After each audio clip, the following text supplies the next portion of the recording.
Yo YouTube, Elliot from Neanderthal Fitness. This is another kind of off-the-cuff video.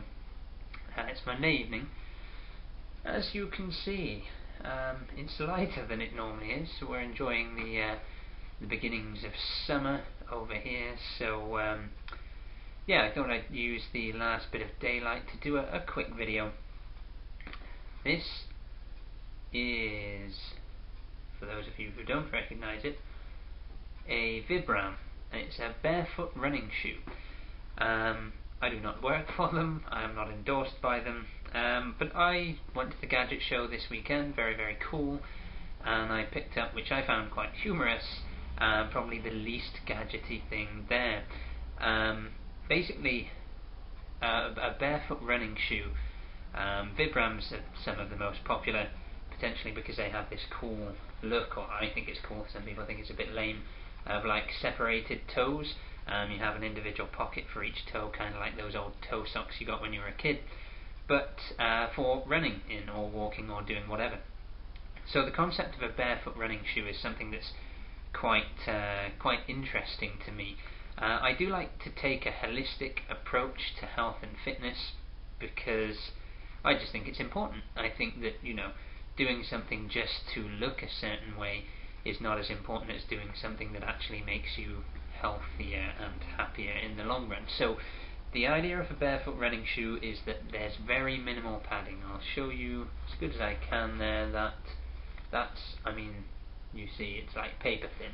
It's more than paper thin. It's maybe a couple of millimeters of flexible rubberized plastic with some grip on, and then really a kind of neoprene pocket that fits over your foot. You can get different styles.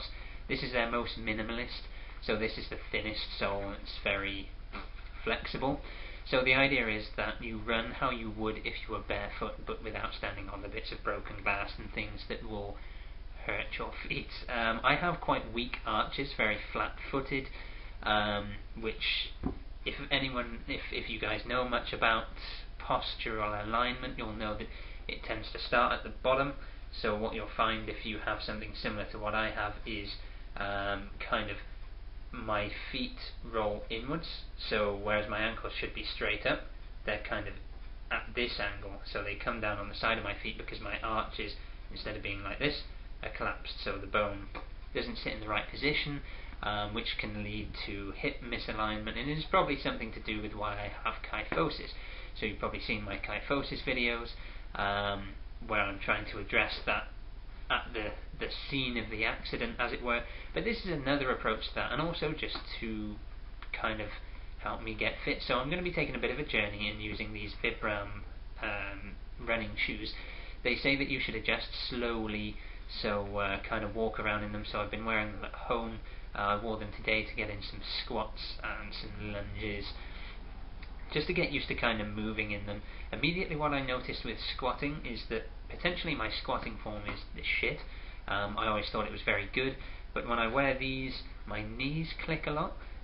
Obviously if you're wearing like a traditional trainer, then the heel is very built up, so it's kind of up from here, puts your foot into more of a position like you're wearing a heel, like a woman's shoe. And so my heels are lifted, which probably overcompensates or compensates for a lack of flexibility that I may have in my ankles. So hopefully this will address that. Notice my knees were clicking a lot, and I tend to put more weight on my toes now, when obviously you're supposed to drive through your heels. So I need to improve my squatting form with these. I'm looking forward to getting some heavy deadlifts done wearing these as well. So this is kind of just to say this is my new toy. It's something I've picked up. And I've been very interested in using them for a few years, so I'll let you know the progress. The idea is, I did a cross-country run the other day, a 6-kilometer cross-country track that my brother showed me. So we're going to be doing a weekly meet there, kind of try and improve our speeds on that and get some outdoor running experience. I thought that'd be a great place to try these, so this weekend I'm going to take these out there fairly early. Apparently my ankles and my feet are going to hurt like a bitch after, but that's obviously the muscles that you haven't used for years because of your shoes. So yeah, I just wanted to share with you that I'm going to give these a try, and if anyone's been thinking about them, not even just Vibram, but any barefoot running shoe, or just running barefoot on the beach or something, then you know, check out the video when I come back and let you know how my experience goes. This is kind of my journey to using them for running. So yeah, peace out, YouTube. I always miss with my peace sign. It's terrible. If you like the video, please do like it. Subscribe to see more videos. Yeah, that's it. See you next time, guys.